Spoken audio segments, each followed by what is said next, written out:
जय हिंद दोस्तों। आज की वीडियो में हम पढ़ेंगे use of is am are. इससे पहले की वीडियो में मैंने आपको बताया था आर्टिकल ए एंड और द। अगर आपने आर्टिकल नहीं समझा हुआ है तो पहले आप आर्टिकल समझ लीजिए जाके, तभी आप आज की वीडियो को समझ पाएंगे। अदरवाइज आप समझ नहीं पाएंगे। समझ जाएंगे लेकिन कहीं कहीं पे गलतियां आपसे होती रहेंगी, क्योंकि आर्टिकल हर जगह नाउन का यूज होता है और आर्टिकल का यूज नाउन से पहले होता है। ठीक है, तो इसमें भी नाउन्स बहुत सारे आने वाले हैं, तो आपको पता होना चाहिए कौन सा आर्टिकल कहाँ पे लगता है और कहाँ पे नहीं लगता है। चलिए आज का सेशन स्टार्ट करते हैं। आज का हम लोग पढ़ने वाले हैं यूज ऑफ इज, एम और आर। दोस्तों मैं आपको एक बात बता देना चाहता हूँ कि मैं ये वीडियो रात में शूट कर रहा हूँ, ठीक है, क्योंकि दोपहर में बहुत ज़्यादा साउंड होता है तो उसकी वजह से मैं नाइट में शूट करता हूँ, ताकि कोई ज़्यादा साउंड वगैरह ना हो, आपको डिस्टर्ब ना हो। लेकिन फिर भी दो दो तरफ लाइटें लगी हैं, लेकिन लाइट होने के बावजूद भी यहाँ पे परछाई पड़ रही है। अब यहाँ पे एक और लाइट की ज़रूरत है, तो मैं अभी उसका इंतज़ाम नहीं कर पाया हूँ, वो मैं आगे कर लूँगा। तो आप इसको थोड़ा सा ठीक है टॉलरेट कर लीजिएगा, और मैं कोशिश करूँगा जो जो मैं लिखूँ वो सारा पढ़ दूँ, बड़ा बड़ा लिखूँ, ताकि आपको अच्छे से समझ में आ जाए। ठीक है, तो आप परछाई पे फोकस ना करके आप कंटेंट पे फोकस करेंगे तो आपको अच्छे समझ में आएगा। बाकी आप मेरी अभी मजबूरियों को समझ सकते हैं, फिर जैसे जैसे मैं आगे बढ़ूंगा मैं सारा इंतजाम करता चला जाऊंगा, वाहिगुरु की कृपा से, परमात्मा की कृपा से, क्योंकि करने वाला तो सब कुछ वही। चलिए स्टार्ट करते हैं। देखिए use of is am are क्या होता है। सबसे पहले हम इसकी हिंदी समझ लेते हैं। ठीक है, इज एम आर ये वीडियो 6 क्लास से लगा करके उन सभी लोगों के लिए जिनको इंग्लिश की बेसिक्स नहीं आती, क्योंकि मैंने बिल्कुल स्टार्ट किया इंग्लिश ग्रामर की बेसिक्स से। ठीक है, तो इस का मतलब होता है, एम का मतलब होता है हूँ, आर का मतलब होता है हो। ठीक है, अगर आपको नहीं दिख रहा है तो मैं बड़ा बड़ा मैंने लिखा छोटा छोटा ये, लेकिन मैं बोल दे रहा हूँ तो आप सुन करके लिख लीजिए। ठीक है, कॉपी पर साथ में लेके बैठना है, ताकि आप साथ साथ लिखते भी जाइए, समझते भी जाइए। देखिए इज का यूज होता है सिंगुलर के साथ। ठीक है, इज का मतलब होता है और इज का यूज करते हैं सिंगुलर के साथ। जो भी सब्जेक्ट सिंगुलर रहेगा उसके साथ इज का यूज करेंगे। एम हमेशा आई के साथ लगेगा। ठीक है, आई के साथ हमेशा एम लगाते हैं, और आर का यूज करते हैं प्लूरल के साथ, प्लूरल के साथ। ठीक, फॉर्मूला क्या बनेगा, जैसे सबसे पहले लिखेंगे सब्जेक्ट। अब मेन बताती सब्जेक्ट क्या होता है, मैंने सेंटेंस पढ़ाया वहाँ पे मैंने समझाया सब्जेक्ट क्या होता है, आप वहाँ पे जाके समझ सकते हैं। मैं यहाँ शॉर्ट में बता देता हूँ। जो भी सेंटेंस में हमारा मेन वर्ड होता है उसको हम कहते हैं सब्जेक्ट। ठीक है, अभी हम बात करते हैं कैसे। सब्जेक्ट के बाद हम लिख देंगे इज, एम और आर। ठीक है, उसके बाद लिख देंगे ऑब्जेक्ट। बस ये हमारा स्ट्रक्चर कंप्लीट हो जाता है यहीं पे। अब सेंटेंस देते हैं, जैसे सेंटेंस आ जाते हैं यहाँ पे कि मैं एक डॉक्टर हूँ। ठीक है, मैं एक बहुत प्रचलित सेंटेंस है दोस्तों। अब बताइए, आप बताइए डॉक्टर कौन है, मैं। तो मेन वर्ड कौन हुआ, मैं हुआ, तो मैं ही सब्जेक्ट हो जाएगा।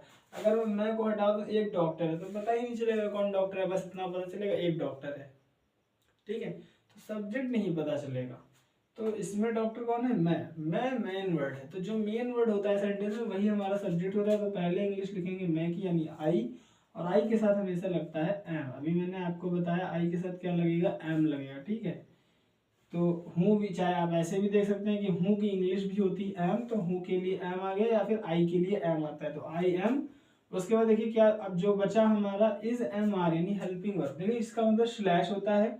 इन तीनों में से एक लिखेंगे, इन तीनों में से एक लिखने के बाद हमारा जो बच जाएगा वो ऑब्जेक्ट हो जाएगा। तो हमने आई लिख लिया, हूँ के लिए एम लिख लिया, बचा गया हमारे पास अडॉप्टर बच गया। तो अडॉप्टर की इंग्लिश हो जाएगी अडॉप्टर, एक डॉक्टर। ठीक है, अब देखिए यहाँ पे डॉक्टर नाउन है तो इसके पहले हमने आर्टिकल लगाया ए। ठीक है, कहाँ पे ए लगता है कहाँ पे एन लगता है, ये आप ए और एन वाली वीडियो में जाके समझ सकते हैं। अब देखिए चलिए दूसरा समझते हैं। ये तो हमारा पहला हो गया। हम कहते हैं वह एक वकील है। तो दोस्तों इसमें सब्जेक्ट क्या है, वह। वकील कौन है, वह की इंग्लिश ही। देखिए ही सिंगुलर होता है। ठीक है, तो सिंगुलर के साथ क्या लगाएंगे, इज। तो ही इज क्या है, वकील। वकील की होती है एडवोकेट। ठीक, वकील क्या होती है, एडवोकेट। एडवोकेट नाउन है, चूंकि यहाँ पे लग जाएगा एन। अब देखिए यहाँ पे ए लगा, यहाँ पे एन लगा। अगर ए और एन में आपको कंफ्यूजन है तो मैं एक बार फिर से आपसे कहूंगा कि आप आर्टिकल की वीडियो जरूर देखें। वहां पे मैंने बहुत अच्छे समझाया हुआ है। तो ही इज एन एडवोकेट। ठीक है, अब देखिए एक और एग्जांपल। तुम एक अध्यापक हो। तो दोस्तों अध्यापक कौन है? तुम, यानी आप। तो तुम की इंग्लिश क्या होती है? यू। और यू के साथ हमेशा हम लगाते हैं यू, प्लूरल होता है इंग्लिश में, यू को प्लूरल माना जाता है। ठीक है, ये हमेशा याद रखिएगा, एक्सेप्शन है। तो यू के साथ लगा देंगे आर। तो you are a teacher. Teacher के साथ ए लग जाएगा, यू आर अ टीचर। अब चलिए दोस्तों समझ लेते हैं इज एम आर का निगेटिव। देखिए निगेटिव में कुछ नहीं है, इज एम आर के बाद बस हम नॉट लगा देंगे, निगेटिव हो जाएगा। ठीक है, subject is am are not object. जैसे सेंटेंस में वह एक इंजीनियर नहीं है, तो सब्जेक्ट क्या है? ही। अब ही सिंगुलर है तो ही के साथ आ जाएगा इज, फिर नहीं के लिए नॉट। फॉर्मूले से भी आप देख के बनाएंगे तो आपके सेंटेंस हमेशा सही रहेंगे। नॉट ऑब्जेक्ट क्या बचा? एक इंजीनियर, एन इंजीनियर। ठीक, he is not an engineer. अब अगला देखिए, वे खिलाड़ी नहीं है, तो सब्जेक्ट क्या है? वे की दे। और दे है प्लूरल, प्लूरल के साथ आता है आर, फिर लगाएंगे नॉट। बचा ऑब्जेक्ट, ऑब्जेक्ट क्या? खिलाड़ी, तो प्लेयर, प्लेयर्स।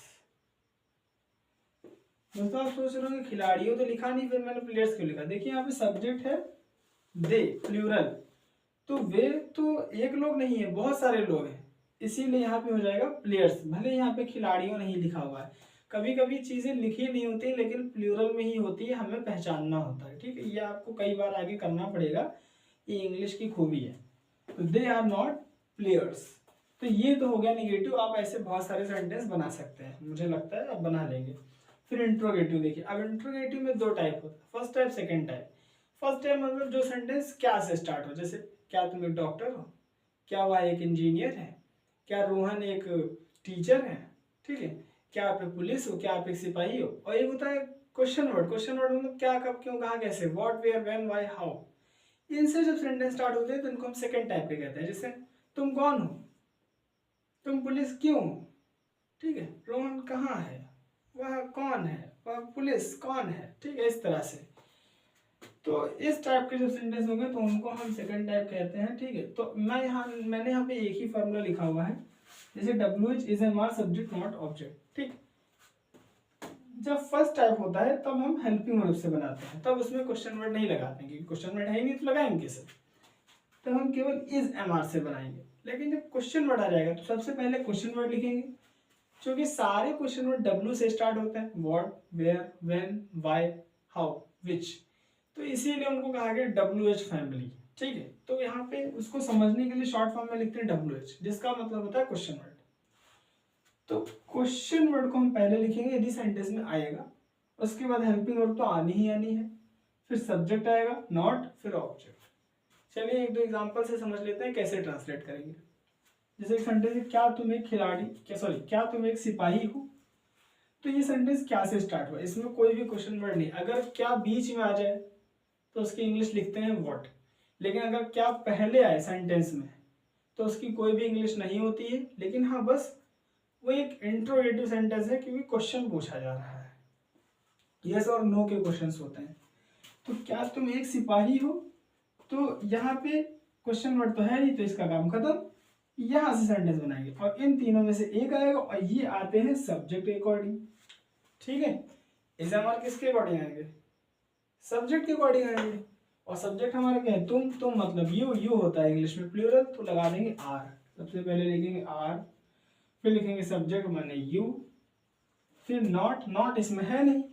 अब इंट्रोगेटिव में भी निगेटिव हो सकता है, लेकिन इसीलिए नॉट नहीं होगा तो नॉट नहीं लिखेंगे। मैंने एडवांस में लिख दिया है नॉट, ऐसा नहीं कि लिखना ही लिखना है, होगा सेंटेंस में लिखेंगे, नहीं होगा तो नहीं लिखेंगे। क्या है? आ सिपाही, इसके बाद ऑब्जेक्ट, जो बच गया वो ऑब्जेक्ट आ सोल्जर। तो दोस्तों ऐसे तो हमारे वे सेंटेंस बन जाएंगे जो क्या से स्टार्ट होते हैं। जैसे क्या तुम एक डॉक्टर हो, क्या मैं एक इंजीनियर हूँ, क्या रोहन एक सिपाही है, क्या वे खिलाड़ी हैं, क्या वे स्मगलर है, क्या वे शराबी हैं, इस तरह से। ठीक है, क्या वह अध्यापक है, क्या वह शिक्षक है। अब दोस्तों समझते हैं कि क्वेश्चन वर्ड वाले कैसे बनाएंगे। तो क्वेश्चन वर्ड वाला एक एग्जांपल यहाँ मैं लिख लेता हूँ, जैसे तुम डॉक्टर क्यों हो। आपसे, आप डॉक्टर हैं, आपने कहा क्यों हो।